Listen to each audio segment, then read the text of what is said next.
नमस्कार दोस्तों, सभी का स्वागत है आपके अपने प्लेटफॉर्म माइंड मैप पर। अंतिम 6 दिन मान के चलिए, क्रिकेट में जैसे 6 बॉल होती है लास्ट में, तो वो ओवर बड़ा खतरनाक होता है जिसे डेथ ओवर कहते हैं, जहां पर जीत और हार का फैसला होता है। आप सभी का सिलेक्शन होने वाला है। मैं सभी का सिलेक्शन इसलिए कह रहा हूं कि प्रायिकता गणित का एक टॉपिक होता है जिसमें ये कहते हैं कि संभावना है ना, हर एक की संभावना को वो प्रायिकता के अंदर काउंट किया जाता है। तो मैं उस हर एक बच्चे का कह रहा हूं कि इस 54,000 सीट में उस हर एक बच्चे का सिलेक्शन होने वाला है जो यहां पर तैयारी कर रहा है। ये एक ऐसा एग्जाम है जिसमें आपने थोड़ा बहुत भी पढ़ा है, अपने नॉलेज का अच्छे से इस्तेमाल किया, लास्ट टाइम में आपने डरे नहीं और एग्जाम हॉल में बढ़िया है ना हाजिर जवाबी और स्थिर बुद्धि का परिचय दिया, तो निश्चित रूप से आपका सिलेक्शन होगा 6 दिन बाद में। तो सभी साथी इस वीडियो को लाइक कर दो। और देखो, आज की इस क्लास में वापस से मैं राजस्थान जी के Hindi, English, computer science, polity इनके क्वेश्चंस लेकर आ गया हूं। तो चलिए बिना समय खराब करे स्टार्ट करते हैं। गणित को छोड़ दिया जाए तो 175 होता है, वैसे गणित को हम छोड़ेंगे नहीं, है ना, गणित को छोड़ेंगे नहीं, एक फुल प्रूफ प्लान है, चिंता मत करो, आ जाओ। सबसे पहले हिस्ट्री, कल्चर, ज्योग्राफी, पॉलिटी, फिर संविधान, फिर साइंस, कंप्यूटर, ऐसे प्रश्न पढ़ेंगे।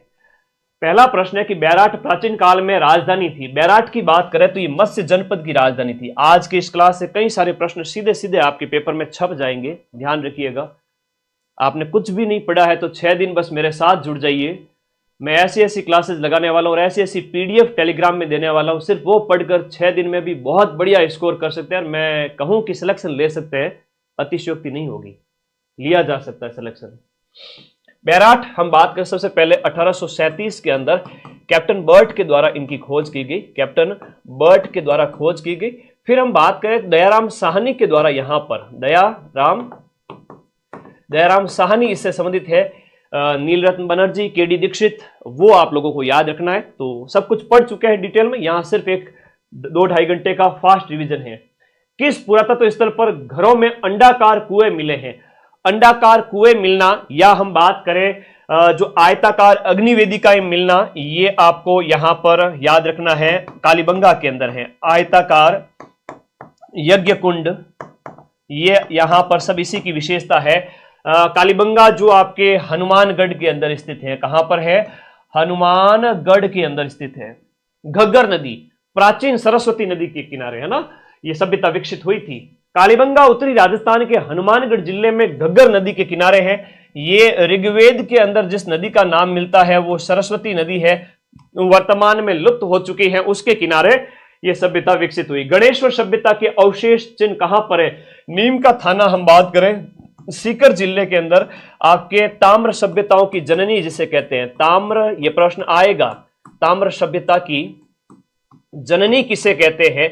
इसी को ही कहते हैं जहां पर तांबा ही तांबा मिला, पत्थर के घर मिले हैं। बहुत बड़ी चीज यहां पर याद रखिएगा, पत्थर के घर मिले हैं जो और कहीं नहीं मिलते हैं।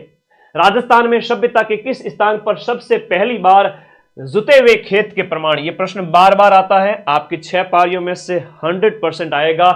जुते हुए खेत के प्रमाण की अगर हम बात करें तो जुते हुए खेत के प्रमाण आपके कालीबंगा में, खोपड़ी, कपास, जुते हुए खेत, सूत के प्रमाण, सूती वस्त्र वगैरह, यूनानी मुद्राएं सब आपके कालीबंगा से प्राप्त हुई है। इकती संदा एक रुपया है। इकती संदा एक टकसाल बनाई गई थी सिक्के ढालने के लिए। तो ये कुचामन, वर्तमान में बात करें तो डीडवाना कुचामन जिला हो जाएगा, नया जिला है डीडवाना कुचामन जिला, जहां पर इकती संदा आपको याद रखना है। इकती संदा जहां पर 1838 में सबसे पहले टकसाल ढाल करके सिक्के बनाए गए थे। तो परीक्षा में थोड़ा ज्यादा ही पूछा जाता है, ठीक है। टेंशन नहीं लेना है, किसी भी प्रकार का टेंशन नहीं लेना है। फ्री माइंड रहोगे तो सिलेक्शन तुम्हारा ही है, ठीक है। फ्री माइंड रहोगे तो सिलेक्शन तुम्हारा ही है। ये मंत्र दे देता हूं, ढींगला है, भिंडरिया है, नाथ द्वारिया है। अब नाथ द्वारा की बात करें तो राजसमंद से याद आ गया, तो थोड़ा सा इस दिमाग में बिठा के रखे, तो नाथ द्वारिया से याद रखो। ये तांबे के सिक्के हैं, मेवाड़ अंचल के अंदर प्रचलित, मध्यकाल के अंदर तांबे के सिक्के हो जाते। उस अरब यात्री का नाम बताओ जिसने मिहिर भोज के समय यात्रा वृतांत प्रस्तुत किया। देखो, मिहिर भोज की हम बात करें, गुर्जर प्रतिहार वंश का शासक, और इसके समय में जो आया था सुलेमान आया था। अच्छा प्रश्न है, याद रखिएगा, बहुत अच्छा प्रश्न है, अच्छा नहीं बहुत अच्छा प्रश्न है। सुलेमान, इसको मैं इंपॉर्टेंट लगा देता हूं, बड़े एग्जाम में पूछा जाता है आरएस जैसे में। अरब यात्री सुलेमान ने कौन से प्रतिहार राजा के शासनकाल में भारत की यात्रा की थी? भोज प्रथम के टाइम में, भोज प्रथम के टाइम में, जिन्हें हम आदि वराह की उपाधि के नाम से जाने जाते हैं। ठीक है, आदि वराह भी कहते हैं। भोज प्रथम, प्रतिहारों का शासक, प्रतिहारों का राजस्थान में कहां राज था? अरे भाई मंडो और अंथारा जालोर में प्रतिहार था।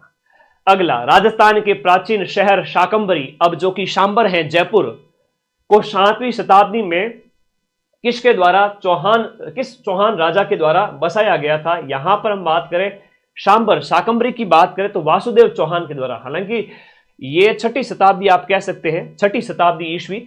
वासुदेव चौहान जो है आपका चौहानों का संस्थापक, शाकंभरी प्रदेश वर्तमान सांबर तो जयपुर, लेकिन अजमेर नागौर इधर आसपास का क्षेत्र, तो ये है आपका संस्थापक, चौहानों का संस्थापक जो है वो आपका कौन सा है? वासुदेव चौहान, वासुदेव चौहान के द्वारा। अरे 90-95 सही कर दो, बहुत बड़ी बात है। 54,000 पोस्ट में तुम 85 सही कर दो, खेस तान के 90 सही कर दो, बाकी वाले कटकटा के नेगेटिव में भी चले जाए, सेफ मनी अपने पास में रहेगी। कितनी? 90 प्रश्न, 85 प्रश्न। जनरल ओबीसी वाले बॉयज, लखनऊ के लाडे, उनके लिए कह रहा हूं, वासुदेव चौहान। ठीक है, याद रहेगा। टेलीग्राम ग्रुप हमेशा कहोगे, आज मैं ऐसी पीडीएफ टेलीग्राम पे डालने वाला हूं 24 घंटे के अंदर अंदर, केवल वो पढ़ लोगे सिलेक्शन हो जाएगा। 6 दिन में खूब टाइम होता है, 6 दिन में 15 × 6 करें तो 100 घंटे होते हैं, और 100 घंटे में तो दुनिया इधर से उधर हो सकती है। 100 साल जिंदा रहने के लिए 100 साल की उम्र जरूरी नहीं, 100 दिन में ऐसा काम कर जाओ कि दुनिया तुम्हें 100 साल याद रखे। तो 100 दिन की पढ़ाई जरूरत नहीं है यहां पर, अगले 100 घंटे इतनी बढ़िया पढ़ाई कर लो कि 6 महीने जितनी पढ़ाई तुम कर पाओ। इसके लिए टेलीग्राम ग्रुप का लिंक इसी वीडियो के नीचे दिया हुआ है, पिन किया हुआ है। अब मैं फिर से कहूंगा तो आप लोग जाओ, इस लिंक पे क्लिक करो और टेलीग्राम आएगा माइंड में, आप जहां 4.25 लाख राजस्थान का सबसे बड़ा टेलीग्राम ग्रुप एक ही साल में आप लोगों का बन चुका है। जाओ, मैं पीडीएफ डालूंगा वहीं पर। जालोर के चौहान, अब पीडीएफ फटाफट आएगी जल्दी से जल्दी। जालोर के चौहान वंश का संस्थापक, 101% ऐसा क्वेश्चन आपसे पूछा जाएगा। जालोर के चौहान वंश का संस्थापक कीर्तिपाल, या इसे हम कहेंगे कीतु है, कीर्तिपाल या कीतु है। बहुत बढ़िया है, शानदार प्रश्न है। कीर्तिपाल या कीतु की बात करें 12वीं शताब्दी के उत्तरार्ध में, 12वीं शताब्दी के उत्तरार्ध की बात करो तो 1181 ईस्वी में इसने जालोर में चौहान की स्थापना की, चौहान राजवंश की। अब एक परीक्षा में प्रश्न ये आता है कि कल ही 2nd ग्रेड में पूछ लिया गया, चौहान कहां के थे? भाई चौहानों का जालोर हो गया, शाकंभरी हो गया, रणथंभौर हो गया, हाड़ौती का क्षेत्र हो गया, यहां पर चौहान थे। जैसलमेर का लोधरवा दिया हुआ था ऑप्शन में, तो वहां चौहानों का राज नहीं था। बहुत इंपॉर्टेंट है कि ऊपर से पता होना चाहिए कि चौहानों का राज कहां कहां था, याद रहेगा ना। हाँ, अगर ऐसे मैप बना के देखो तो चौहानों का राज, हम शाकंभरी की बात करें, हाड़ौती की बात करें, जालोर वगैरह हो गया, इन जगहों पर चौहान थे। ठीक है, अलग अलग पाली नाडोल की बात करें तो चौहानों का राज यहां पर था। अब ये प्रश्न 2nd ग्रेड जैसे अच्छे एग्जाम में पूछ लिया गया, जबकि लोधरवा जैसलमेर दिया था वो ऑप्शन में गलत हो गया। अजमेर के कौन से शासक ने शासक बनने से पहले अपने पिता की हत्या की थी? हाँ जी, अपने पिता की हत्या की थी जगदेव, जो कि विग्रहराज चतुर्थ का भाई था। विग्रहराज चतुर्थ का भाई था, इसने अपने बाप अर्णोराज की हत्या की थी। अर्णोराज हम बात करें, आना जी जिसे कहते हैं, अर्णोराज या जिन्हें हम कहते हैं आपका आना जी, इनके द्वारा 1133 से 1153 रूल किया गया था। अभी 3800 लाइव चल रहे हैं, अगर किसी ने बेईमानी की होगी, करेगा इन फ्यूचर, घंटे भर आधे घंटे में पता चल जाएगा। 3800 से 5000 लाइव होने में आधा घंटा लग सकता है, लेकिन एकदम से अगर अपनी क्लास के अंदर 5 से 10,000 लाइव हो जाए, समझ लीजिएगा किसी ने हमारी पढ़ाई डिस्टर्ब करने के लिए बोट लगाए हैं। ये कोचिंग वाले कर सकते हैं, जैसा पिछली क्लास को डिस्टर्ब किया था। अभी जेन्युइन लाइव है, बढ़िया 4000 लाइव एकदम परफेक्ट है, all Rajasthan number 1। Yes, Arnoraj आना जी, जिन्होंने आना सागर का निर्माण करवाया था। अभी पटवारी के पेपर में पूछा गया था कि आना सागर झील का निर्माण है वो आपके किसने करवाया था?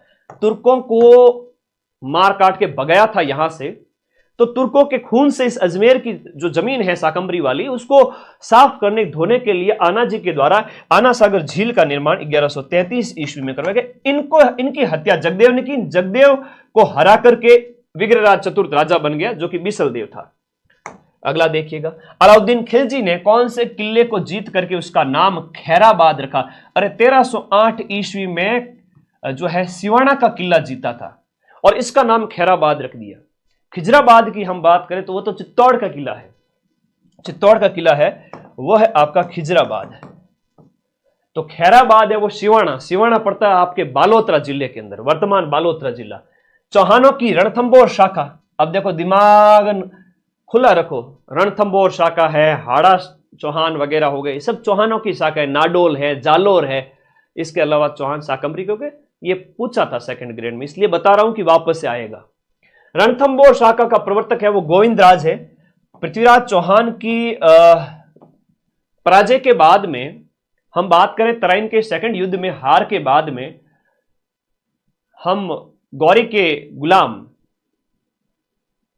के गुलाम ऐबक, उसके निर्देश में यहां पर राज स्थापित किया था 1194 ईस्वी में रणथंबोर के अंदर सवाई माधोपुर में।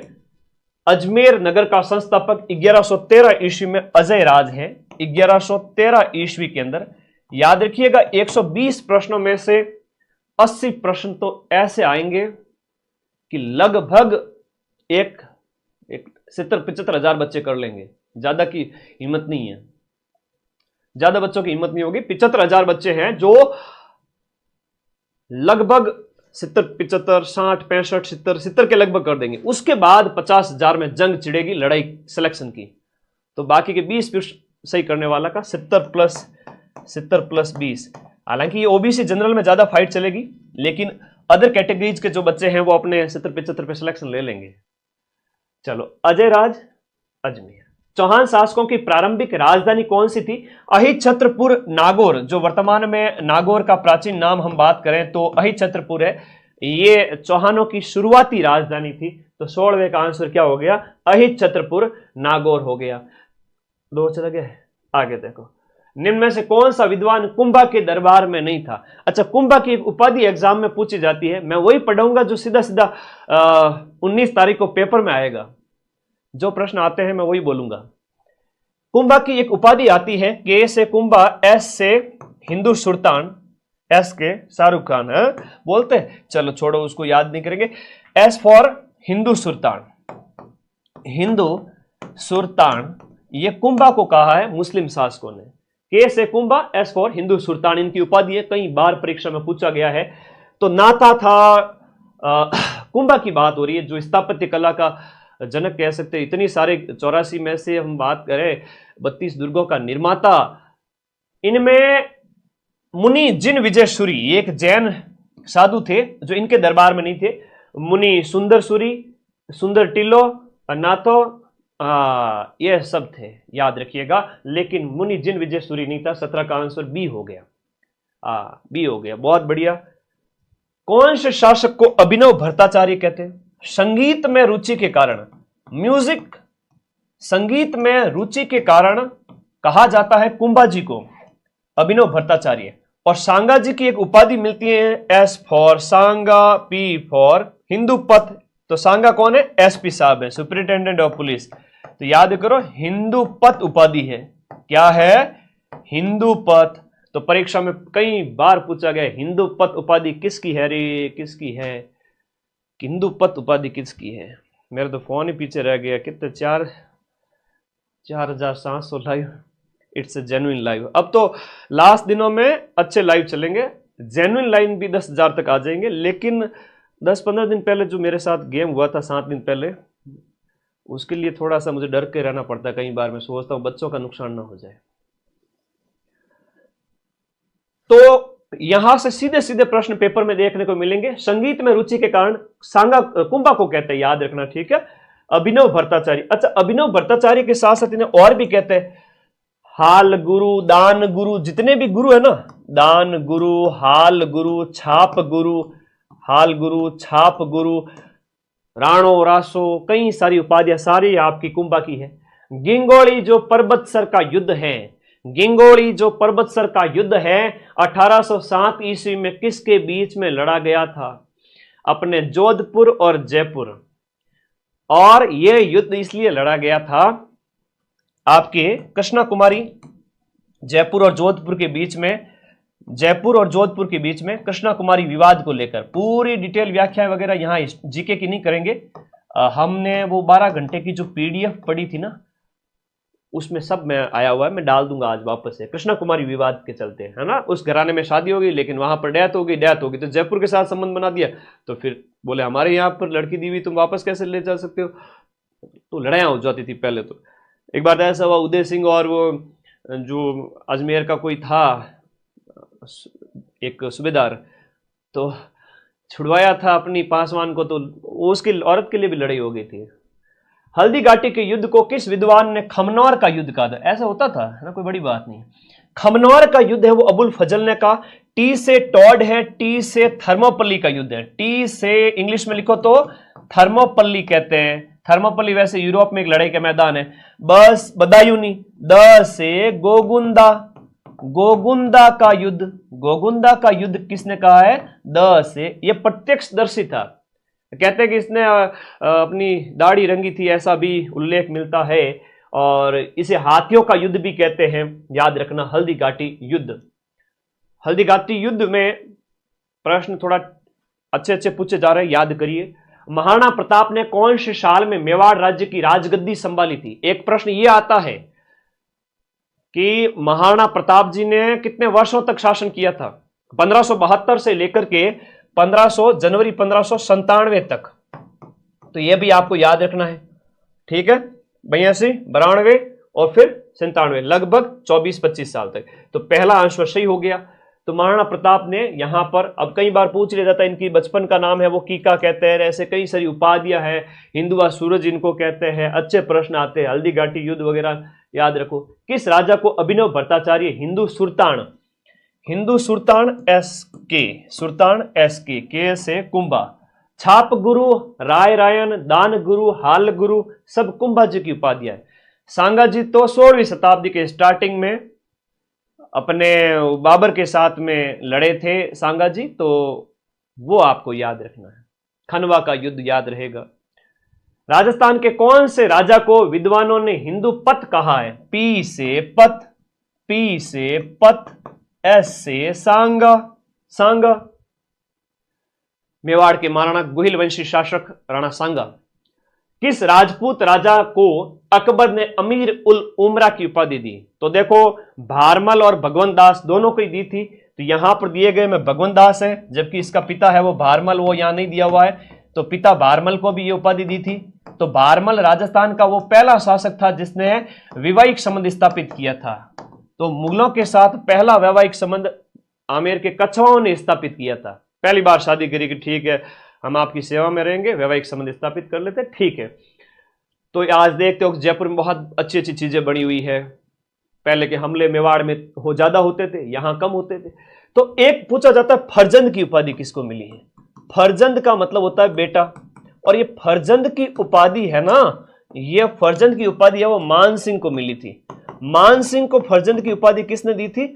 अकबर ने दी थी कि हमारा बेटा जैसा है छोटो सो, ठीक है। तो क्योंकि भगवंत दास गए थे दरबार में तो इनको भी साथ में लेके गए। अच्छा प्रश्न पूछा जाता है ना। जयसिंह फर्स्ट है आमेर के ही शासक, तो जयसिंह को कहा गया मिर्जा राजा, मिर्जा राजा। और जयसिंह जो सेकंड है उनको कहा गया सवाई। जयसिंह सेकंड को सवाई जयसिंह की उपाधि है ना, सवाई की उपाधि औरंगजेब के द्वारा दी गई, औरंगजेब के द्वारा। और यह उपाधि दी गई किसके द्वारा? आपके शाहजहां के द्वारा 1637-38 में शाहजहां। यह भी पूछा गया जयसिंह वाली, यह भी पूछी गई, याद रखना। कछवा राजा, जो कछवा राजवंश या डुंडाड़ राज्य का संस्थापक कौन है? हाँ, 5-7 हजार मनसब भी था। अभी 5000 के लगभग लाइव है। It's a genuine live. Okay, 4700, thank you for this love. अभी तो रुको, अभी तो एक घोषणा करूंगा, तुम लोग जमीन से उछल के 2 फीट उछल के नीचे गिरोगे। 2 मिनट रुक जाओ, ऐसी घोषणा करने वाला हूं।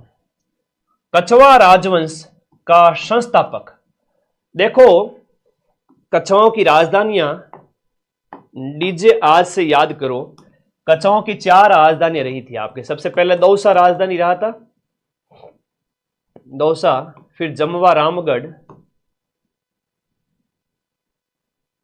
जमवा रामगढ़, और फिर आमेर राजधानी रहता है, और फिर जयसिंह सेकंड के समय में जयपुर राजधानी बन जाता है 1727 से।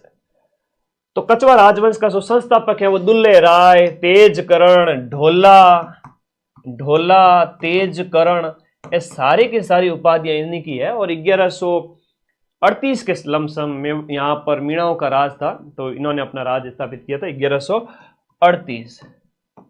आगे देखो, बीकानेर के राजा है राठौड़ वंशी अनूप सिंह। तुम्हारे सिलेबस में टॉपिक दिया है ऐतिहासिक घटनाएं, तो मैं सिलेबस के अनुसार ही लेकर आया हूं, ठीक है। तो अनूप सिंह को औरंगजेब ने एक उपाधि दी थी माही भरातीव की। माही भरातीव बीकानेर के राठौड़ वंशी शासक अनूप सिंह को। राव जैतसिरो छंद, उसमें राव लूणकरण जो बीकानेर का राठौड़ वंशी शासक था, उसको कलयुगकरण किसने कहा? कलयुगकरण, कि भाई कलयुग के टाइम में कोई दानवीर हो सकता है, तो कलयुग लूणकरण, कलयुग का करण कौन? लूणकरण। और कलयुग का करण लूणकरण को किसने कहा? बिट्टू सुजा ने अपने जो है राव जयसिरो छंद के अंदर, अपने ग्रंथ के अंदर ये कहा। एक आता राजपूताने का करण, है ना। एक प्रश्न पूछते हैं राजपूताने का कर्ण, और राजपूताने का कर्ण मुंशी देवी प्रसाद ने कहा है आपके राय सिंह को। मुंशी देवी प्रसाद ने, तो मुंशी देवी प्रसाद ने इनको कहा है राजपूताने का कर्ण। ये भी थोड़ा सा याद रखिएगा। राय सिंह बहुत बड़े राजा हुआ है, मुगल दरबार के स्तंभ के रूप में। 7000 का मनसब था, घोड़े और पैदल सैनिक को जात और सवार, वो मनसबदारी प्रथा थी। गिरी सुमेल का युद्ध जोधपुर के बात करें मालदेव और शेरशाह के बीच में यह युद्ध लड़ा गया था, और यह युद्ध लड़ा गया था जनवरी के महीने में। 1544 की डेट हर जगह दी हुई है, हर जगह दी हुई है। लेकिन आपको याद रखना है सर्दियों के टाइम में, सर्दियों के टाइम में कंबल खरीदने के लिए ऐसा है ना, ताम्रपत्र वगैरह भिजवाए गए थे। तो वो एक घटनाक्रम जहां जैता और कुंपा को देशद्रोही साबित करके वो जीत गया था। जयदयाल और मेहराब खान ने राजस्थान के कौन से नगर में 1857 की क्रांति के दौरान क्रांतिकारियों का नेतृत्व किया? तो भाई हम बात करें क्रांतिकारियों का नेतृत्व जयदयाल और मेहराब खान ने कोटा में किया, जहां पर इन्हें फांसी दी गई। कोटा में कैसा विद्रोह होता है? जन विद्रोह होता है। कोटा के विद्रोह को जन विद्रोह कहा जाता है। और यहां का जो पॉलिटिकल एजेंट था उसका नाम था बर्टन। तो कोट का बटन याद रहेगा, पॉलिटिकल एजेंट। बहुत बढ़िया। 1857 के विद्रोह के दौरान मेजर बर्टन और उसके पुत्रों को कहां मारा गया था, है ना, कहां मारा गया था? तो कौन कौन जो यहां पर मारे गए थे उनकी बात करें तो सीधी सी बात है, वो ये आपका कोटा का घटनाक्रम है। कहां का घटनाक्रम है? कोटा राज्य का घटनाक्रम, उस समय का कोटा राज्य। तो मां सरस्वती आदेश से सभी साथी अपने इस चैनल को सब्सक्राइब कर दीजिए। हम कल तक 7 लाख क्रॉस करने वाले हैं। इतना प्यार देने के लिए धन्यवाद। अरे संकोच किस बात का? चलो घोषणा कर दूं। लो भाई घोषणा कर देता हूं। सारे साथी तब तक सब्सक्राइब कर दो अपने इस चैनल को। घोषणा ऐसी है कि मां का आदेश है कि नन्हे मुन्ने बच्चे जो नौकरी लेना चाहते हैं, सभी प्यारे बच्चे, इनके लिए एक ऐसी घोषणा, सिर्फ एक क्लास लगाऊंगा, सिर्फ एक ऐसी क्लास, उसको देख करके आप 80 से ज्यादा क्वेश्चन सही कर सकते हो। अब मैं एक क्लास की घोषणा कर चुका हूं, इसका मतलब समझ जाओ। परमाणु बम, एटम बम वाली क्लास है। आधे तो समझ ही गए होंगे, इन कईयों को धीरे धीरे समझ में आएगा, उछल के नीचे गिरे होंगे। हाँ सर समझ गए आपकी बात को, आप कौन सा दुस्साहसी काम करने वाले हैं। बस वो एक ऐसी क्लास होगी, मुझे पूरा विश्वास है उस क्लास से मैं 80 से 85 प्रश्न सही करवा दूंगा। वो क्लास मौकों पर ही ली जाती है, आड़े दिन नहीं ली जा सकती। बिल्कुल शाबाश, लखनऊ के लाड़े समझ गए प्यारे, वेरी गुड। वो क्लास आने वाली है, वो मतलब वो, अब बस समझ जाओ। जिस दिन थंबनेल लगा हुआ देखोगे, आज रात को उस क्लास के प्लान के साथ सोऊंगा, कल पूरा दिन उसमें लगेगा, समझ गए ना? Very good. उसमें मैं शॉर्ट क्रक्स शामिल करूंगा। शॉर्ट नोट्स का मतलब है 100 पेज को 10 पेज में, 1000 पेज को 100 पेज में, क्वेश्चंस एंड शॉर्ट थ्योरी।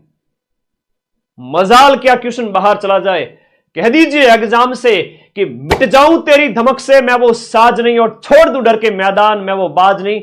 उस खतरनाक क्लास का वेट कर रहे हैं। वैसे 50 दिन में तीसरी बड़ी क्लास होने वाली है, 12 आवर्स।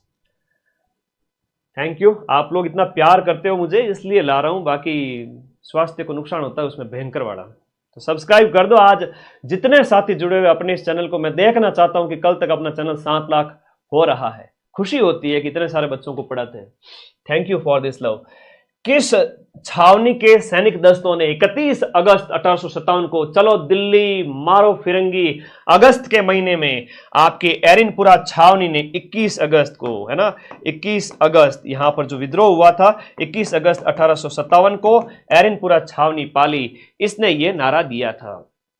अगला देखिएगा, नसीराबाद राजस्थान में सबसे पहले 1857 की क्रांति का विद्रोह कहां पर हुआ था, कब हुआ था? 28 मई को हम बात करते हैं कि भाई 28 मई 1857 को। और इंडिया के अंदर बात करें तो इंडिया के अंदर ये होता है मेरठ के अंदर 10 मई को। और मेरठ से एक जो है सैन्य टुकड़ी यहां पर आती है और उसे आते ही सबसे पहले हथियार छीन लिए जाते हैं। 15वीं बंगाल नेटिव इन्फेंट्री के हथियार छीन लिए जाते हैं। तब इस यहाँ के एक सैनिक बख्तावर सिंह ने कहा था, अरे लखनऊ के लाडो, तुम लोगों को मेरे ऊपर भरोसा नहीं है क्या? तो बख्तावर सिंह ने अधिकारी प्रिचार्ड को कहा था कि तुम लोगों को हमारे ऊपर भरोसा नहीं है। 30वीं बंगाल भी थी, बॉम्बे फर्स्ट बॉम्बे लांसर्स भी थी, 30वीं बंगाल नेटिव इन्फेंट्री भी थी और 15वीं बंगाल नेटिव इन्फेंट्री भी, तीनों ही आपके यहां पर थी नसीराबाद अजमेर में। और सेकंड ग्रेड में अभी यह प्रश्न पूछा, यहां पर कौन सी सैनिक छावनी तैनात नहीं थी? तो आप बताओगे विद्रोह इसने किया था सबसे पहले, लेकिन तैनात तीनों ही थी, मेरवाड़ा नहीं थी, मेरवाड़ा नहीं थी, बाकी तीनों ही तैनात थी। बहुत प्यारा क्वेश्चन है। आगी बाण के संपादक कौन है? आगी बाण के संपादक हैं आपके जयनारायण जी व्यास। इस समाचार पत्र का प्रकाशन आपके ब्यावर से किया जाता था। इस समाचार पत्र का प्रकाशन ब्यावर से 1932 के अंदर। अब हम आ जाते हैं अपने ऐतिहासिक घटनाओं के बाद में आपके सिलेबस में जो लिखा हुआ है कि जन जागृति और एकीकरण का दौर, ये 3 पॉइंट लिखे हुए हैं, ठीक है, ओके। तो लिखिएगा, सुशीला और भगवती का संबंध कौन से प्रजामंडल से था? हम बात करें मेवाड़ प्रजामंडल, माणिक्यलाल वर्मा की पुत्रियां थी, है ना, माणिक्यलाल वर्मा की पुत्रियां थी। नारायणी देवी वर्मा इनकी पत्नी थी, नारायणी देवी इनकी वाइफ थी। यह भी प्रश्न आता है। तो सुशीला वाला, ये आजकल महिलाओं के प्रश्न थोड़े ज्यादा पूछे जा रहे हैं, याद करिएगा। कितने सोपान में सिरोही का राजस्थान के अंदर विलय हुआ? देखो, सिरोही का राजस्थान के अंदर विलय है वो 6ठे और 7वें चरण के अंदर। तो 6th और 7th जो चरण है वहां पर, और लास्ट में जो हातल गांव सिरोही है वो शामिल कर लिया गया था। याद रखिएगा, भारत गोकुल भाई भट्ट के कहने पर उनका ही वो गांव था, पैतृक गांव, इस वजह से। भारत की स्वतंत्रता के बाद राजस्थान के गठन के कितने चरण थे? भारत की आजादी के बाद राजस्थान के एकीकरण के टोटल 7 चरण बने, जहां पर 8 वर्ष 7 महीने, 8 वर्ष 7 मंथ और 14 दिन का समय लगा। टोटल 7 चरण, जिसमें पहला चरण आपका मत्स्य संघ वाला। सर्वोत्तम विलास, गज विलास और जवाहर विलास, हम जवाहर की बात करें तो जवाहर सिंह राजा थे वहां के। कहां का था ये? सोनारगढ़। और सोना मतलब सोना, कितना सोना है? तो ये गोल्ड की बात हो रही है, गोल्डन फोर्ट की बात हो रही है। और गोल्डन फोर्ट मतलब आपके जैसलमेर की बात हो रही है। तो प्यारे दोस्तों याद रखिएगा, ये तो आपके जैसलमेर गोल्डन फोर्ट की बात हो रही है। जालोर वाला है तो सुवर्णगिरी है, जैसलमेर वाला है वो पीले पत्थरों से बना हुआ है, इस वजह से आप कहोगे उसे। गागरोन का किला है वो कौन सी नदियों के किनारे? राजस्थान का पहला जल दुर्ग कहते हैं इसे। तो राजस्थान का जो पहला जल दुर्ग है वो AK-47 के किनारे हैं, आहू और काली सिंध के किनारे, ठीक है। आगे देखो, क्वेश्चन नंबर आपका 39। किलकिला तोप का संबंध कौन से किले से? किलकिला है, शंभू बाण है, गजन कहां है? ये सारी तोपें आपके कहां रखी है? मेहरानगढ़ के किले के अंदर जोधपुर में रखी हुई है। लोहागढ़ का किला जिसे सूरजमल जी ने बढ़वाया था, अभेद्य किला जिसे हम कहेंगे, अजय किला जिसे कहेंगे, अभेद्य किला जिसे कहेंगे, तो ये आपका सूरजमल जी के द्वारा बनवाया गया। आज की क्लास सिर्फ रैपिड फायर के लिए है, और जो मैं खतरनाक क्लास लेने वाला हूं उसमें मुझे कम से कम 30 घंटे की मेहनत लगेगी। खड़े रहकर मैं सारी चीजें मैनेज करूंगा, शायद उससे ज्यादा आप एक्सपेक्ट करिए कि वो क्लास ऐसी होगी। कोई भी बच्चा, अगर मैं बहुत खुशनसीब हूं कि मुझे ये मौका मिला कि आप लोग अपने जिंदगी में तरह तरह के काम में बिजी है, एक बंदा जो तुम्हारे लिए मेहनत कर ले और पढ़ाई को आसान बना दे। इसलिए वो क्लास बड़े नोट्स, क्वेश्चंस, नोट्स भी ऐसे मतलब वेरी शॉर्ट कि क्वेश्चन आ जाए। कोषवर्धन का किला कहां पर स्थित है? कोषवर्धन के किले का प्रचलित नाम क्या है? कोषवर्धन किले का प्रचलित नाम शेरगढ़ का किला है। और कोष गुरुजी कहां पर रखोगे? कोष की हम बात करें तो कोष है आपके बारां जिले के अंदर। बारां जिले के अंदर हम बात करेंगे, कोषवर्धन का किला है वो आपका बारां जिले के अंदर है। और ये परवन नदी के किनारे हैं। कौन सी नदी? परवन नदी के किनारे हाड़ौती के अंदर आपका शेरशाह सूरी के नाम पर शेरगढ़ का किला। याद रखिए, बड़ा प्यारा प्रश्न है, बार बार एग्जाम में आता है। सही सुमेलित करो रे। मंदिर वास्तुकला आपके सिलेबस में है, मैं सिलेबस रट चुका हूं पूरा 4th ग्रेड का। वास्तुकला का मतलब है पत्थर के जितने भी काम है वो सब इसमें है। मंदिर, महल, दुर्ग, बावड़ियां, स्थापत्य कला, सारा कुछ। तो गलता जी है वो आपके अजमेर में है, गलत है तो ये आपके कहां हो जाएगा? जयपुर के अंदर हो जाता है। रामानंदी संप्रदाय की पीठ है। अभी पूछा गया था, रामानंदी संप्रदाय की एक शाखा रसिक संप्रदाय जिसे हम कहें, वो आपका अग्रदास जी जिसके संस्थापक रेवासा सीकर वाला। सालासर बालाजी मंदिर है वो आपके चूरू के अंदर है। एकलिंग जी मंदिर उदयपुर के अंदर है। मेहंदीपुर बालाजी मंदिर ये आपका कहां पर है? मेहंदीपुर बालाजी मंदिर, जहां पर भूत प्रेतों का इलाज किया जाता है। तो मेहंदीपुर बालाजी वाला दौसा के अंदर हो गया। ठीक है, बढ़िया। मेहंदीपुर बालाजी वाला भी गलत है, तो सही का पूछा है, सही सुमेलित कीजिए कि मतलब राइट कौन सा है। प्रश्न के पूछने का ढंग तो देखो, तुम थोड़ा सा ध्यान रखना। मेहंदीपुर बालाजी है वो आपका दौसा के अंदर, तो गलत कौन सा है ये पूछा है। बहुत प्यारा प्रश्न है कि सही सुमेलित करो, एक सही है वो बताना है। इस प्रश्न का मतलब ये हुआ। सुमेलित कौन सा नहीं है? एक है वो आपका गलत है। जैसे बादल विलास की बात करें जैसलमेर, लालगढ़ बीकानेर में, जूना महल डूंगरपुर के अंदर, फूल सागर है वो आपका बूंदी के अंदर है। और आप सभी को पता है बूंदी का मतलब होता है नुक्ति, और नुक्ति के अंदर है बढ़िया वो कमल के फूल डालते हैं ना। हाँ, तो बूंदी के अंदर फूल डालते हैं, तो फूल सागर है वो बूंदी के अंदर है। बाकी जूना महल है वो आपके जूना महल, और एक थंबिया महल की भी अगर हम बात करें तो एक थंबिया महल भी आपके कहां पर है? डूंगरपुर के अंदर। लेकिन एक थंबा का पूछे तो वो आपके जोधपुर के अंदर है। लालगढ़ है वो बीकानेर के अंदर। बीकानेर वाला किला है वो आपका जूनागढ़ कहलाता है, जूनागढ़ फोर्ट है।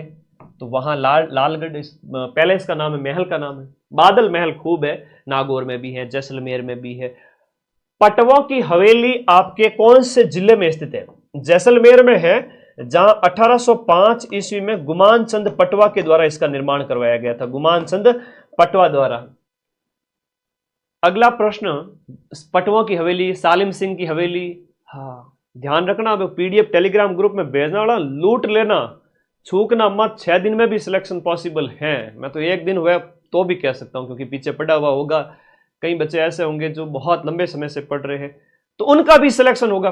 तो गुरुजी ये तो गलत बात है, आप इतना, हम तो 150 नंबर लेकर आएंगे, 160 नंबर लेकर आएंगे, तो कोई बात नहीं, 135 वाले का भी सिलेक्शन होगा, 130 वाले का भी सिलेक्शन होगा, अदर कैटेगरी के अंदर 120 वाले का भी सिलेक्शन होगा। तो मैं उनकी बात नहीं कर रहा हूं 160 50 लाने वाले, 150 और 60 नंबर लाने वाले तो 54,000 में 5,400 बच्चे भी नहीं होंगे। बाकी वालों का क्या? बाकी वाले कट ऑफ के आसपास सिलेक्शन लेंगे। इसलिए टेलीग्राम में जाओ और पीडीएफ लूटो। हाँ, जिसने ये गणित समझ लिया वो सिलेक्शन ले जाएगा। कुर्जा है, पेपड़ी है, गुगरी है, केवड़ा है, राजस्थानी लोक जीवन के अंदर क्या है? ये लोकगीत है, लोकगीत है। याद रखिए कुर्जा, पीपली, पश्चिमी राजस्थानी, जो राजस्थान के अंदर हम बात करें कुर्जा, पीपली वगैरह, ये लोकगीत हो जाते हैं। कुर्जा, पीपली, गुगरी, केवड़ा, एक जोरावा भी है जो विरह गीत है, मित्र की याद में मित्री द्वारा गाया जाता है, ये एक विरह गीत है ना। ओके, पत्नी की याद में कोई नहीं गाता है, मित्र की याद में, तो लिखो इस चीज को, जोरावा जैसलमेर का विरह गीत है। इंडोणी लोकगीत गाया जाता है, इंडोणी, पणिहारी। हाँ जी, हम बात करें इंडोणी की बात करें तो ये एक महिलाओं द्वारा कुएं से पानी ले जाने समय उस समय गाया जाता है। ओके,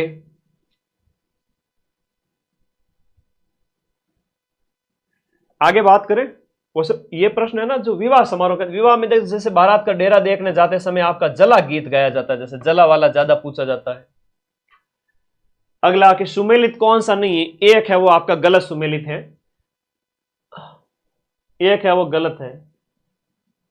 घोड़ी गीत है वो वर निकासी पर घुड़ चढ़ी की रस्म के समय, जब वर है वो आपका घोड़ी पर चढ़ता है उस समय घोड़ी गीत गाया जाता है। जच्चा गीत है कि भाई परिवार में बालक का जन्म हुआ है तो जाया गाया जाता है, जच्चा गीत। जला गीत की बात करें, जला है वो आपका जलवा पूजन, इसे कहेंगे, जला नहीं होगा, जलवा होगा ये, नहीं तो ये भी गलत हो जाएगा, इसे कहेंगे जलवा पूजन। यहां भी होगा हमारा जलवा, जलवा पूजन होता है 21वें दिन, कुआ पूजन है वो आपका जलवा पूजन है, बिल्कुल सही है। बच्चे के जन्म के बाद में कुआ पूजते समय जलवा गाया जाता है। और फिर है रसिया गीत, रसिया बम रसिया, रसिया, रसिया गीत आपका दिए गए में से असुमेलित पूछा है। रसिया गीत देखो वैसे तो सही है, मैंने जानबूझ के इसको सही बनाया। जलवा पूजन होता है ना, तो एक अगर हम बात करें तो वो होता है जलवा पूजन, जलवा पूजन। एक चीज ध्यान रखना, पेपर बड़ा सरल आएगा लेकिन सिलेक्शन वही लेके जाएगा जो हाजिर जवाबी रखेगा, डरेगा नहीं। रसिया गीत है वो आपका सही है। यहां पर होली का अवसर पर आपके मेवात सेक्टर के अंदर जब फसल पक जाती है उस समय रसिया, बम रसिया, एक ही बात है, बम मतलब नगाड़ा होता है, रसिया गीत होता है, तो वो बम रसिया हो जाता है, बम रसिया। और यहां पर जो जला है ना, जला तो बारात का डेरा देखते जाते समय ना, बारात का डेरा, बारात का डेरा देखने जाते समय आपकी महिलाओं के द्वारा, वधु पक्ष की महिलाओं के द्वारा, तो जिसकी हाजिर जवाबी रही, जो डरा नहीं ना, वो जीत जाएगा। और 54,000 सीट है थान लोगों, सबने मारी सौगंध देते हैं, थोड़ा टेंशन फ्री रही जो, ठीक है, कोई टेंशन नहीं लेगा, तुम लोगों की टेंशन मैं लूंगा, ठीक है। तुम्हारा भाई जिंदा है अभी, टेंशन नहीं लेनी किसी भी तरह की, रात दिन एक कर दूंगा 6 दिन। इस 4th ग्रेड के पेपर को मुझसे टकरा कर जाना पड़ेगा तुमसे मिलने से पहले। कौन सा एक सुशिर वाद्य यंत्र है? हम सुशिर वाद्य यंत्र की बात करें, सुशिर मतलब फूंक मार के बजाया जाता है। जितने भी फूंक मार कर बजाए जाने वाले वाद्य यंत्र है उनमें रावण हत्ता तत् है, जंतर तत् है, सुरमंडल है। एक सतारा जो है एक तत् वाद्य यंत्र नहीं, एक सुशिर वाद्य यंत्र है, फूंक मार के बजाया जाता है। अलगोजा है, सतारा है। और शंभू के बापू ने कहा सुन मोना की अम्बा तू कैसी है रे मुसी मुसी सी, तो शंख है, भुंगल है, रणभेरी वगैरह सारे के सारे इसमें आ जाएंगे। कौन सा तत्व वाद्य यंत्र नहीं है? वाद्य यंत्र आपके सिलेबस में है, तत्व मतलब तार वाले, तो तार वालों में आपका मारा छल भंवर को अलगो जो खेता में बाजे, तो अलगो जो एक सुशिर वाद्य यंत्र है, तो राजस्थान का राज्य वाद्य यंत्र भी है, सुशिर है, और हम इसे कहेंगे राज्य वाद्य, राज्य वाद्य यंत्र है, तो ध्यान रखना। और तुम्हारा सेंटर कहां कहां आया इस क्लास के बाद में कमेंट बॉक्स में जरूर बताना, मैं देखना चाहता हूं कि कितना दूर आया है, क्या है, नाइंसाफी हुई है कि नहीं, क्या है, वो क्लास के एंड में देखूंगा, ठीक है। लास्ट में जब क्लास ऑफ हो जाए तब सारे बच्चे कमेंट करेंगे। तत्वाद्य यंत्र में अलगोजा एक सुशिर है, कमायचा, रावण हत्ता, रबाज, रबाब, ये थोड़े ज्यादा पूछते हैं ना, जंतर है, रबाज है, रबाज है, रबाब है, और आपके जंतर वगैरह हो गया, ये तत्वाद्य यंत्र सारे। कौन सा तार वाला वाद्य यंत्र नहीं है? तो ताशा, ढोल बाजे, ताशा बाजे, ये चमड़े का बना होता है, एक अवनद्य वाद्य यंत्र होता है, अवनद्य होता है, चमड़े का बना वाद्य यंत्र है। रबाब है, चिकारा है, रबाब है, चिकारा है, चौतारा है, ये सब तत् हैं तार से बने हुए। तार से बने हुए की ट्रिक क्या बताई थी मैंने कहा था कि कतर के रावण राज में गुरुजी को भी दुख है सासू मां, तो कमाए चा तंदूरा वगैरह सब इसमें आ जाएंगे। नृत्य जो केवल और केवल पुरुषों के द्वारा किया जाता है, तो केवल और केवल पुरुषों के द्वारा किया जाता है कच्ची घोड़ी डांस किया जाता है, जो विवाह के अवसर पर होता है। बहुत प्यारा क्वेश्चन है। शेखावाटी क्षेत्र में विशेष रूप से, शेखावाटी क्षेत्र में विशेष रूप से और विवाह के अवसर पर कच्ची घोड़ी डांस है वो किया जाता है। एक बार पूछा था विवाह में कौन सा किया जाता है। वालर नृत्य है जो किसके द्वारा किया जाता है, वालर गरासियों में फेमस है, स्त्री पुरुष दोनों करते हैं। गरासिया, मावारी मौज गोकुल में, मोरिया, वालर, लूर। अग्नि नृत्य का उद्गम कौन से स्थान से होता है, कतरिया सर आपका बीकानेर से। जसनाती संप्रदाय, जसनाती संप्रदाय संत जसनाथ जी, 5 शाखाएं हैं इनकी, अलग अलग याद रखिएगा। रुस्तम जी ने इस नृत्य को पूरे इंडिया में फेमस किया था। गिंदड़ नृत्य की अगर हम बात करें तो ये जो गिंदड़ नृत्य का संबंध है वो कौन से स्थान से, गिंदड़ है वो आपकी शेखावाटी में फेमस है, शेखावाटी का है। राजस्थान के लोक नृत्य और उनके प्रचलन क्षेत्र के संबंध में कौन सा युग्म आपका गलत है, दिए गए जोड़ों में से सही कौन सा नहीं है, कह रहा है गिंदड़ शेखावाटी में होता है, ढोल है था जालोर मायने, बम रसियो मेवात में, अलवर भरतपुर डीग खैरतल तिजारा मेवात, जिसमें हम बात करें आगे मैं लिख देता हूं अलवर भरतपुर क्षेत्र, अलवर भरतपुर में। और डांडिया है तो मारवाड़ में, और विशेष रूप से नवरात्र के टाइम में डांडिया नृत्य। चंग नृत्य कहां किया जाता है बताओ, तुम्हारे पेपर में 6 पारी में से तो 1-2 पारी में पक्का पूछेंगे चंग नृत्य कहां का है, चंग नृत्य कहां का है बताओ। निम्न में से कौन सा लोक देवता रामदेव जी के मौसेरे भाई थे, तो रामदेव जी के जो मौसेरे भाई थे वो हड़बुजी थे।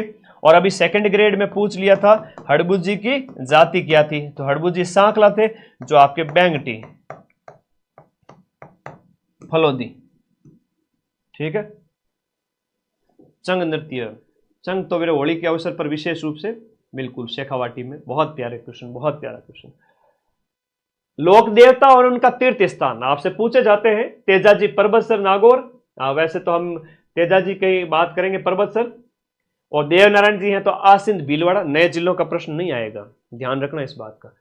देवनारायण जी का मुख्य मंदिर जो है वो आसिंद भीलवाड़ा में है। पाबू जी का कोड़ूमंड फलोदी के अंदर है। और तल्लीनाथ जी ये पांचोटा गांव है, और पांचोटा की बात करें तो पांचोटा जालोर के अंदर है। और तल्लीनाथ जी प्रकृति प्रेमी देवता है, कैसे है, नेचर लवर है, प्रकृति प्रेमी देवता तल्लीनाथ जी। लोक देवता जिनका मंदिर है वो लूणी नदी के किनारे हैं, और लूणी नदी वाले तो मल्लीनाथ जी हो गए। और आगे बात करें तो कुंडा पंथ भी चलाया था आपने, कुंडा पंथ भी चलाया था किसने, मल्लीनाथ जी ने। लेकिन कामड़ पंथ किसने चलाया, तो रामदेव जी ने। ऐसे ऐसे ही तो प्रश्न आएंगे, और क्या एक्सपेक्ट करते हो। 25-30 प्रश्न ऐसे होंगे जो सिलेक्ट करवाएंगे, और या अंदर या बाहर, बाहर तो होना ही नहीं है, अंदर ही होना है। कामड़ पंथ की बात करें रामदेव जी, और इनके द्वारा 13 ताली नृत्य किया जाता है। कामड़ पंथ की महिलाओं के द्वारा 13 ताली नृत्य किया जाता है। आगे देखो, देवनारायण जी का मुख्य मंदिर जो है, मुख्य मंदिर वैसे तो 4 धाम हैं अलग अलग, जैसे बात करें तो आपका ये आसिंद भीलवाड़ा, देवमाली वाला भी ब्यावर वाला सुर्खियों में रहता है, करंट अफेयर्स वगैरह में भी, तो याद रखिए आसिंद भीलवाड़ा में मेन मंदिर है। अब ये जो त्योहार भी सिलेबस में है, मुख्य मुख्य त्योहार, सीधा सा प्रश्न पूछ ले आप लोगों को बता दो भाई कि बूंदी की कजड़ी तीज, बड़ी तीज, कजड़ी तीज, चैत्र, वैशाख, ज्येष्ठ, आषाढ़, श्रावण और भादो महीना। तो श्रावण में तो छोटी तीज है, श्रावण शुक्ल तृतीया, और बड़ा महीना भादवे का तो बिल्कुल सही सुमिलित है। भादवे में अंधेरे पक्ष की, कृष्ण पक्ष की तृतीया को होली है, फाल्गुन पूर्णिमा को पर्युषण भादवे के महीने में, गणगौर चैत्र महीने के, तो यहां पर चैत्र शुक्ल तृतीया को, ठीक है, चैत्र शुक्ल तृतीया। अब ये ऑप्शन ए इसमें सही हो गया। एक क्या, 1 2 3 4, 1 2 3 4 बी ऑप्शन। देखो पेपर करते समय वो पेपर के अंदर ही टिक करते रहना, और फिर बाद में पहला राउंड होते ही सारे गोले भर देना जो आपको आए। उसके बाद दूसरे राउंड में 50-50 का मामला, और जो तुम्हें अटेम्प्ट करने हैं। बाकी अगर तुम 10-15-20 छोड़ना भी चाहते हो, 10-15 इस पेपर में, तो 5-10 ही मुश्किल से छोड़े जाएंगे। जब ज्यादा आ रहे हैं तो छोड़ना, कम नहीं आ रहे हैं तो छोड़ना, और 5 घोड़ा पढ़ना। अनवट है, अनोटा है, जरा है और पोलरा है, और शरीर के किस अंग के आभूषण है, और आभूषण आपके सिलेबस में है। अनवट वगैरह ये किसके आभूषण है? ये सब पैर के आभूषण हैं। फिर आपका राजस्थान में अब ज्योग्राफी स्टार्ट हो रही है। राजस्थानी हिस्ट्रिकल्चर खत्म, राजस्थानी ज्योग्राफी जिसमें भौतिक प्रदेश, राजस्थान की स्थिति विस्तार है ना। तो हम विषम कोणीय चतुर्भुजाकार जो राजस्थान का क्षेत्र जो आकार है और विस्तार उत्तर ये अक्षांश देशांतर वाला, वो ध्यान रखना। सैंड ड्यून मुक्त क्षेत्र, बालू का स्तूप मुक्त क्षेत्रों की बात करें तो बालू का स्तूप मुक्त क्षेत्र जो है आपका बीकानेर, जैसलमेर और फलोदी, ये वाला त्रिकोण ट्राइंगल बनता है, तो ये हो गया। अब ये 40 सेंटीमीटर वर्षा रेखा तो अभी पूछी गई थी सेकंड ग्रेड के पेपर में भी। अब यहां पूछ लिया कि पश्चिमी रेतीले मैदान की पूर्वी सीमा, क्या कह रहा है कि आपके पश्चिमी रेतीला मैदान यानी कि जो रेगिस्तान है, इस रेगिस्तान की पूर्वी सीमा, ये ईस्ट है, ये वेस्ट है, इसकी पूर्वी सीमा बनाती है 50 सेंटीमीटर समवर्षा रेखा। 40 सेंटीमीटर है, यह प्रश्न सेकंड ग्रेड में अभी पूछा गया था 2 दिन पहले ही। 40 सेंटीमीटर है, वह आपकी किसकी हो जाएगी? मरुस्थल को 2 भागों में बांटेगी, 2 भागों में बांटेगी। किसको? मरुस्थल को। याद रखना इस बात को, शुष्क और अर्ध शुष्क में बांटती है। और 25 सेंटीमीटर तो उधर जैसलमेर की तरफ से, 25, 40, 50 और एक 80 सेंटीमीटर रेखा भी है, जिसका प्रश्न भी एग्जाम में आता है। बताओ कहां से गुजरती है 80 सेंटीमीटर समवर्षा रेखा? अक्कल वुड फॉसिल पार्क, आपको करोड़ों साल पुराने लकड़ी के अवशेष, आप मानोगे नहीं, लकड़ी पत्थर हो चुकी है, इतना एकदम ऐसा लगेगा सर ये तो पत्थर है, वो रखी हुई है। आप जाओ जैसलमेर, कभी देख करके आना। आकल गांव है, आकल गांव है, थैयात गांव है, अभी सुर्फियों में जो था आपका मेगा गांव है, ये सब जैसलमेर में है, जहां पर डायनासोर के अवशेष देखने को मिलते हैं, जहां पर आपको जुरासिक काल तक के अवशेष मिलते हैं। तो ये जैसलमेर में है आकल गांव, आकलवुड फॉसिल पार्क, राष्ट्रीय, 18 करोड़ साल पुराने अवशेष लकड़ी के देखने को मिलेंगे आकल गांव में, जैसलमेर में, जो राष्ट्रीय मरु उद्यान के अंदर स्थित है। ठीक है, बहुत प्यारा क्वेश्चन है, बार बार आता है, लिख लो भाई। जब पेपर में बैठे होगे मेरी आवाज गूंजेगी। अभी तो वो क्लास आने तो डाकी क्लास लेके आऊंगा मैं तो। बूंदी जिले के अंदर जो पहाड़ियां हैं वो आडा वाला पर्वत कहलाता है। बूंदी जिले की पहाड़ियों को क्या कहते हैं? आडा वाला पर्वत। और डोरो पर्वत है, ये भी पूछ लेते हैं, अरावली का पार्ट है, ये जालोर के अंदर स्थित है। ये मगरा और गिरवा की हम बात करें तो कोई खास विशेष इसमें आप लोग कंफ्यूज ना हुए। मगरा और गिरवा की बात करें तो गिरवा तो उदयपुर के अंदर हो गया। और एक बोराट का भी प्रश्न आ जाता है कई बार, बोराट का पठार, बोराट भी आ जाता है। गिरवा है तो उदयपुर क्षेत्र के, जो तस्तरी नुमा क्षेत्र जिसमें उदयपुर शहर बसा हुआ है, वो आपका हो गया। और ये बोराट का पठार जो है वो आपके कुंभलगढ़ और गोगुंदा के बीच में है। सिरोही जिले में तेज ढाल वाली जो उबड़ खाबड़ पहाड़ियां है ना, सिरोही में उबड़ खाबड़ जो पहाड़ियां हैं उनका नाम क्या है? बताओ फटाफट। सिरोही जिले के अंदर गिरवा, भाकर, बोराट, थड़ी, तो भाकर है वो आपके इसके अंदर हो जाते हैं, सिरोही के अंदर। और बोराट का पठार कुंभलगढ़ से गोगुंदा के बीच मैंने बता ही दिया आप लोगों को। थड़ी है तो बीकानेर वाला क्षेत्र हो गया, बीकानेर वाला क्षेत्र ये आपके कहां पर हो गया। और वैसे तो आज की जेड जनरेशन है जो है वो आपकी सब पता ही है तुम लोगों को, छोटी छोटी चीजें, तो शॉर्ट में लिख रहा हूं। निम्नांकित में से कौन से जिले में अरावली पर्वतमाला का विस्तार सबसे कम है? अरावली की विस्तार की बात करें तो अजमेर में इसका सबसे कम है, मध्य अरावली के अंदर स्थित है। जबसे सबसे ऊंची चोटी का नाम है तारागढ़ है, वो सर्वोच्च है आपके, याद रखिएगा, अजमेर। लसाड़िया का पठार है वो कौन से जिले में स्थित है? जैसलमेर में है, उदयपुर में है, कोटा, गंगानगर। दिए गए ऑप्शन के हिसाब से बताओ लसाड़िया का पठार। और वैसे इधर लसाड़िया आंदोलन भी चलाया था संत मावजी ने, तो ये आपका उदयपुर में हो गया। राजस्थान के कौन से क्षेत्रों में बालू का स्तूप अनुप्रस्थ प्रकार के, वायु के समकोण जो बनते हैं, प्रश्न पूछ रहा है कि अनुप्रस्थ बालू का स्तूप कहां देखने को मिलते हैं? ये प्रश्न है कि अनुप्रस्थ आपके कहां पर मिलते हैं, तो बीकानेर के पुंगल सेक्टर के चारों ओर, ए ऑप्शन इसके अंदर राइट हो जाता है, बीकानेर के पुंगल सेक्टर के चारों ओर। मिट्टी के नवीन वर्गीकरण के अनुसार राजस्थान में अल्फी सॉल्ट मिट्टी कौन सी है? आपके पेपर में डेफिनेटली क्वेश्चन आएगा, याद रखिएगा, बहुत प्यारा क्वेश्चन है, मोस्ट इंपोर्टेंट है, याद रखिएगा। एक तो आपकी हो गई, इधर पाई जाती है एंटीसॉल। अब कई बच्चे कहेंगे सर पश्चिमी राजस्थान में तो एरिडी है ना, एंटीसॉल कैसे है? एंटीसॉल है बेटा शुष्क क्षेत्र में, एंटी के बाद में आती है एरिडीसॉल, एंटीसॉल के बाद आती है एरिडी, एरिडी के बाद में आती है हाड़ौती क्षेत्र के अंदर वर्टिसॉल, ये लास्ट लिखवा देता हूं, फिर नहीं लिखूंगा, वर्टिसॉल। और फिर है आपका अल्फीसॉल, 73वां जो क्वेश्चन है, अल्फीसॉल मैदानी क्षेत्र के अंदर, मैदानों के अंदर पाई जाती है अल्फीसॉल, और मैदान आप सभी को पता ही है, ये अल्फी हो गई, ये अल्फी हो गई, और इधर जो है दक्षिणी राजस्थान की तरफ हो गया इंसेप्टिसॉल, इंसेप्टिसॉल। अब ये मिट्टियों का जो 5 प्रकार का जो वर्गीकरण है वो कभी मत भूलना, याद कर लेना, उधर एंटी रखना।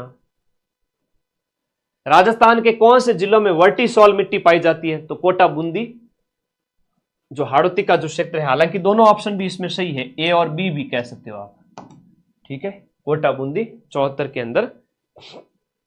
अच्छा, कह रहा है कि नहीं पाई जाती है, ठीक है, बीकानेर और चूरू, यही तो प्रश्न है, यहां पर गलती नहीं करनी है। बांसवाड़ा झालावाड़ वाला क्षेत्र, कोटा बूंदी झालावाड़ ये जो क्षेत्र है ना, ये हाड़ौती के ही तो है, इसलिए कह रहा है कि बीकानेर और चूरू के अंदर यहां पर रेतीली मिट्टी है, तो ये ऑप्शन सही हो गया। क्वेश्चन नंबर जो आपका 75 है, वन विभाग की रिपोर्ट है, बहुत ज्यादा इंपॉर्टेंट है, मैं आज ही टेलीग्राम में भेज दूंगा, तुम लोग मुझे व्हाट्सएप भी कर देना 8955982723। सर वन रिपोर्ट नहीं डाली, और बाकायदा मैं सेकंड ग्रेड वाले पेपर से पहले वन रिपोर्ट डालना भूल गया, और उनके पेपर में सबसे कम वन क्षेत्र किस में है वो प्रश्न आ गया, 2-3 बार पूछ लिया और मैं भी भूल गया रिपोर्ट वापस डालना, तो तुम लोग मुझे याद दिला देना, आज रात को ही मैं अपलोड कर दूंगा या कल सुबह। नवीनतम वन रिपोर्ट मेरे पास हाथ से लिखे हुए हैं, 4 पेज है छोटे छोटे। वन विभाग की प्रशासनिक रिपोर्ट 2020-21 के अनुसार राजस्थान का कुल वन क्षेत्र कितना है? दिए गए ऑप्शन के अनुसार क्वेश्चन नंबर 75 में 32,000 ये हो जाता है, नवीनतम 2023-24 के अनुसार 32,921 है, 32,921। अभी लेटेस्ट वर्तमान में आप देखो, ये पहले का क्वेश्चन था, तो ये राइट आंसर होगा। कितने प्रतिशत क्षेत्र पर वनों का विस्तार है? हालांकि 9.61 है, 9.61% है नवीनतम, लेकिन उसके नजदीक का ऑप्शन आपको सही करना पड़ेगा एग्जाम के अंदर, नवीनतम सही करना, नजदीक का आंसर सही करना पड़ेगा। राजस्थान में पलास के पेड़ है ना, पलास के वन कहां पाए जाते हैं? तो अलवर है, अजमेर है, अलवर है, अजमेर है, ये वाला जो क्षेत्र है यहां पर पलास के पेड़ पाए जाते हैं। 77 के अंदर आपका ए हो गया। फिर सदा हरित वन, हमेशा जो हरे भरे रहते हैं वो वन कहां मिलेंगे? सर जहां पर ऊंचाई बहुत ज्यादा है ना, वहां हरे भरे पेड़ मिलेंगे। तो सीधी सी बात है, आपके सिरोही क्षेत्र के अंदर इस प्रकार के वन देखने को मिलते हैं। रुंडित नदी, अर्जुन नदी, ये आपकी जो है कहां, किसको कहेंगे? बाणगंगा नदी जिसे कहेंगे हम, बैराठ की पहाड़ियों से निकलती है, बैराठ पहाड़ियों से निकलती है, याद रखिएगा, रुंडित नदी, बाणगंगा। निम्न में से राजस्थान के अंदर आंतरिक प्रवाह की नदियां कौन सी हैं? आंतरिक प्रवाह के अंदर है वो आपके कांतली है, मसूरदी है, साबी है, बाणगंगा। दिए गए क्वेश्चन नंबर जो 80 के अंदर ऑप्शन हो गया सी, यहां पर साबी और बाणगंगा भी होता, मेडा भी है, तो ये आपका अलग अलग, कांकनी, काकने, कांतली है ना, ये तो शेखावाटी की है, ऐसे याद करो। कौन सी नदी है वो सांबर झील में गिरती है?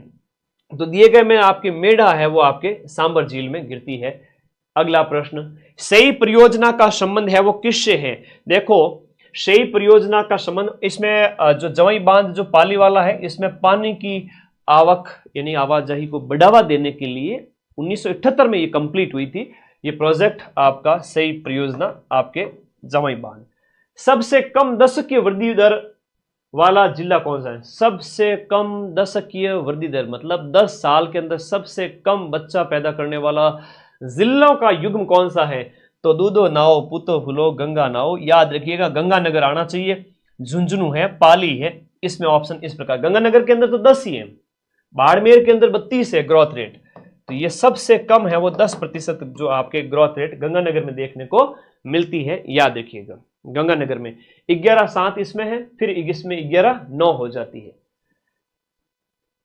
राजस्थान में सबसे ज्यादा लिंगानुपात आपके डूंगरपुर में है, फिर राजसमंद में है, तो इसे याद रखिएगा 994, 990 ऐसे। 12 घंटे वाली क्लास में सब लिखा हुआ है, आज वापस से शेयर करूंगा वो पीडीएफ, लूट लेना टेलीग्राम ग्रुप में जाके। 2011 की जनगणना के अनुसार सबसे ज्यादा लिंगानुपात वाले जिलों का जो क्रम कौन सा है, तो डूंगरपुर तो आएगा ही आएगा ऑप्शन के अंदर, उसके बाद में आपका पाली आएगा या करौली आएगा, प्रतापगढ़ वाला आएगा, तो ये ऑप्शन नंबर 2 इसमें राइट हो गया। 85 के अंदर बी ऑप्शन राइट है, क्योंकि इसमें वागड़ वाला जो दक्षिणी राजस्थान का जो क्षेत्र है वो इसमें शामिल है। क्वेश्चन नंबर 86 के अंदर देखिएगा, क्वेश्चन नंबर 86 जनगणना आपके सिलेबस में, और जनगणना के अंदर तो 4-5 पॉइंट दे रखे हैं। देखो यहां पर 2011 की जनगणना के अनुसार राजस्थान के निम्नलिखित जिलों में साक्षरता की दर सबसे ज्यादा किस में पाई जाती है, तो साक्षरता दर बिना देखे कोटा देखते ही सही कर दो, 76%, 76.6% कोटा के अंदर सबसे ज्यादा साक्षरता है। जनगणना के अनुसार निम्न में से सबसे ज्यादा साक्षरता वाला जिला कौन सा, देखो अब इसमें कोटा नहीं दिया है, अब इसमें कोटा नहीं दिया है, तो सही उत्तर क्या होगा भाई, दिए गए ऑप्शन के अंदर क्वेश्चन नंबर जो आपका 87 के अंदर तो साक्षरता दी गई है, तो अलवर होगा, कोटा नहीं है, तो इसमें आपका दूसरे जिले चौथे नंबर का कोटा, जयपुर, झुंझुनू, अलवर, अलवर होगा, अलवर होगा। इसके बाद में देखिएगा नेक्स्ट अगला प्रश्न आपका क्वेश्चन नंबर 88, राजस्थान में परिवहन विभाग, परिवहन आपके सिलेबस में है, जहां पर प्रश्न आपसे यह पूछा जाएगा राजस्थान में सड़क घनत्व कितना है। 6 पारियों में से 2 से 3 पारियों में यह प्रश्न आएगा कि सड़क घनत्व है वो कितना है प्रति 100 किलोमीटर स्क्वायर में। हाँ, तो ये आपके है 92.66 किलोमीटर प्रति 100 किलोमीटर स्क्वायर में, ये सड़क घनत्व है राजस्थान के अंदर। अब जो ये चरैवेती है ना, ये राजस्थान परिवहन विभाग का एक ध्येय वाक्य है, ये चलते रहो, महात्मा बुद्ध के विचारों से प्रेरित, चरैवेती। तो क्वेश्चन नंबर 88 हो गया। फिर देखो राजस्थान में ग्रामीण गौरव पथ योजना, ग्रामीण गौरव पथ योजना 2014-15 की है, 2014-15 की है। कौन से साल राज्य सड़क नीति आई थी राजस्थान के अंदर, और राजस्थान पूरे भारत का पहला स्टेट बना था जिसके द्वारा सड़क नीति घोषित की गई थी, और राजस्थान इसका है ना फर्स्ट स्टेट बन गया था सड़क नीति लाने वाला। 1994 की सड़क नीति थी, उसके बाद में 2013 के अंदर नवीन सड़क नीति आई थी, ठीक है, नई सड़क नीति 2013 के अंदर। अगला प्रश्न, आप पढ़े एग्जाम दें, उसके बाद अच्छी तैयारी करनी है, और एग्जाम्स की भी है ना, पियोन बने अच्छी बात है, चतुर्थ श्रेणी कर्मचारी भी आप लोग वहीं बैठे मत रह जाना, सिलेक्ट होंगे, सारे बच्चे सिलेक्ट होंगे। उसके बाद आप रीट का बैच है, लेवल 1 लेवल 2 ऐप इंस्टॉल कर लेना, 2 टेस्ट फ्री है। इस टेस्ट सीरीज वाले सेक्शन में जाओगे, टेस्ट नंबर 13 और 14 फुल टेस्ट है, ये 2 फुल टेस्ट 4th ग्रेड के फ्री में है। इसके लिए माइंड मैप का ऐप डाउनलोड करना, जिसका लिंक मैं इस वीडियो के नीचे दे रहा हूं। इस टेस्ट सीरीज वाले सेक्शन में जाना, वहां पर आपको मिल जाएंगे। राजस्थान जीके स्ट्रॉन्ग करना है तो ये किताब आप मार्केट से ले आना, और कभी ना मिले आपके जिले में तो 94 60 97 14 50 ये हमारे व्हाट्सएप नंबर है टीम के, केवल बुक लाने के लिए इसको ऊपर ऑर्डर कर सकते हैं। जीके 2nd ग्रेड एसएसटी का बैच भी है, आपकी ग्राम विकास अधिकारी, लैब असिस्टेंट और राजस्थान पुलिस सब इंस्पेक्टर का ये बैच बहुत नॉमिनल प्राइस में मैंने आप लोगों के लिए अवेलेबल करवाए। एग्जाम के बाद में हम डिसीजन लेंगे कि हमें और किसकी तैयारी करनी है आगे। सारे ही बन जाओगे चतुर्थ श्रेणी तो जिंदगी में और आगे भी जाना है। मेरे हमेशा आप लोगों को उंगली पकड़ करके ऊंचाइयों तक लेकर जाऊंगा। आप युवा हैं, जवान हैं, तब तक अपने लक्ष्य को ऊंचा से ऊंचा करें, आप महत्वाकांक्षी बने। ये सारी जमीन आपकी है, सारा जहान आपका है। भारतीय संविधान की अब पॉलिटी स्टार्ट हो रही है, खुश हो सभी साथी, पॉलिटी शुरू कर रहा हूं। राजस्थान जीके के बाद में पॉलिटी स्टार्ट कर रहा हूं, एक बार शेयर कर दो सारे साथी मिलकर के। राजस्थान जीके की तो रामबाण बेस्ट बुक है, अपनी राजस्थान रामबाण द बेस्ट बुक है, जिसमें पीवाईक्यू भी है, शॉर्ट नोट्स भी है। तो इंडिया पॉलिटी स्टार्ट हो रही है। आज संविधान के खतरनाक वाले क्वेश्चन लेके आया हूं भाई, संविधान के खतरनाक वाले प्रश्न। देखो भारत के संविधान में कौन से अनुच्छेद में कहा गया है कि राज्य के राज्यपाल को राष्ट्रपति अपने अधिपत्र द्वारा नियुक्त करेगा। तो राज्यपाल की नियुक्ति किसके द्वारा की जाती है? 6 पारियों में मुझे लगता है 4 बार यह प्रश्न पूछा जाएगा कि राज्यपाल की नियुक्ति किसके द्वारा होती है, हाईकोर्ट के जज की नियुक्ति किसके द्वारा होती है। नॉर्मल से प्रश्न आएंगे, ज्यादा होशियार नहीं बनना, सीधा सीधा आंसर बता देना कि राज्यपाल की नियुक्ति राष्ट्रपति के द्वारा अनुच्छेद 155 के तहत। आना पड़ेगा इस प्रश्न को, है ना। पेपर में आने से पहले प्रश्न मुझे सलाम करके फिर आता है, क्योंकि मैं मां सरस्वती का भक्त हूं, ठीक है ना। ओके, आगे देखिए, राज्यपाल अपना त्याग पत्र किसको संबोधित करके देता है? तो राज्यपाल अपना त्याग पत्र है वो राष्ट्रपति को संबोधित करके देगा। राष्ट्रपति नियुक्ति करते हैं तो उनके प्रसाद पर्यंत है, और राष्ट्रपति शासन जब अनुच्छेद 356 के तहत लगता है तब राज्यपाल ही केंद्र के नुमाइंदे के रूप में काम करता है। आज कांस्टेबल के पेपर में यह प्रश्न पूछ लिया, और तुम्हारी 6 पारियों में वापस से आएगा। कांस्टेबल के पेपर में भी यह प्रश्न आज आया है। राजस्थान में जब पहली बार राष्ट्रपति शासन लगाया गया, उस समय राजस्थान के राज्यपाल है वो संपूर्णानंद हुआ करते थे 1956 के अंदर, है ना। तो ये 13 मार्च से लगा था, 13 मार्च 1956 से लेकर के आपके 26 अप्रैल तक, ये आप लोगों को याद रखना है। 4 राष्ट्रपति शासन लगे थे। पहला वाला सबसे छोटा था, और लास्ट वाला 1992 वाला 1 साल तक लगा था, 1992 से 93 दिसंबर से दिसंबर, वो सबसे लंबा था। तो सी ऑप्शन इसके अंदर राइट हो गया, वेरी एकदम सटीक आंसर। अगला, किस संविधान संशोधन के तहत, कौन से संविधान संशोधन के तहत, अरे लैब असिस्टेंट, ज्योग्राफी के, होम साइंस के पद भी मिल जाएंगे पिछली बार की तरह, चिंता नहीं करनी। इसमें देखो 1967, 56 वाला तो वो है आपके राज्यपाल पद का सृजन वगैरह, 67, 1977, 67, 77, ठीक इस तरह से याद रखो। फिर बाद में आपका 80 और 92, ये भैरव सिंह के टाइम में लास्ट वाले दो, तो 1980 और फिर है आपका 1992, ये भैरव सिंह के टाइम में,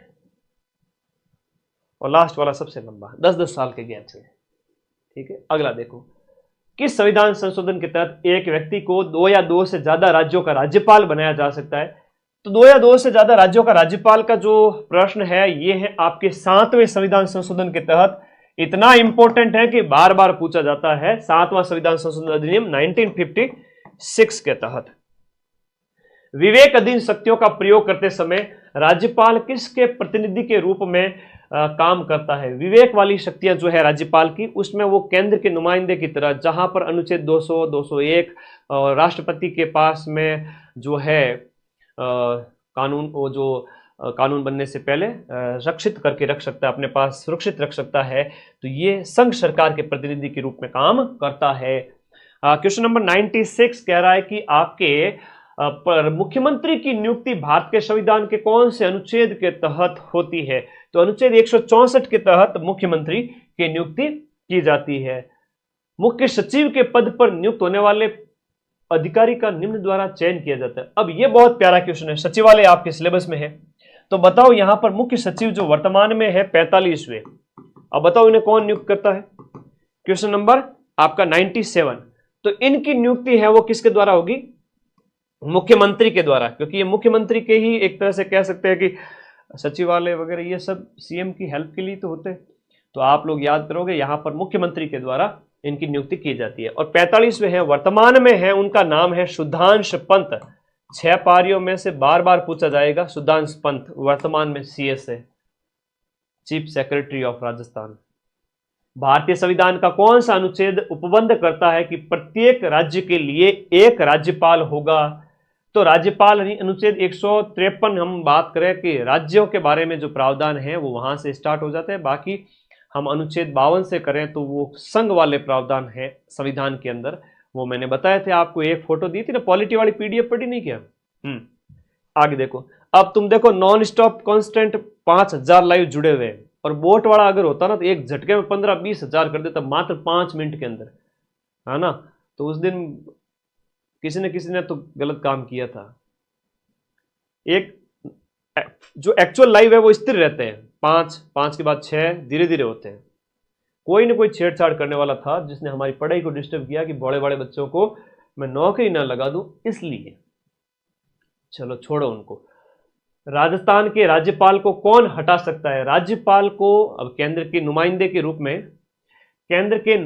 रूप में जब वो काम करेंगे तो कौन हटा सकता है? यहां पर राष्ट्रपति हो गया, है ना। राष्ट्रपति के प्रसाद पर्यंत पद धारण करेंगे केंद्र के नुमाइंदे के रूप में, तो यहां पर राष्ट्रपति हो गया। क्वेश्चन नंबर 100 जो है प्राय कौन राज्य विश्वविद्यालयों के कुलाधिपति के रूप में, जितने भी विश्वविद्यालय हैं उनके कुलाधिपति के रूप में राज्यपाल काम करता है? बिल्कुल 1956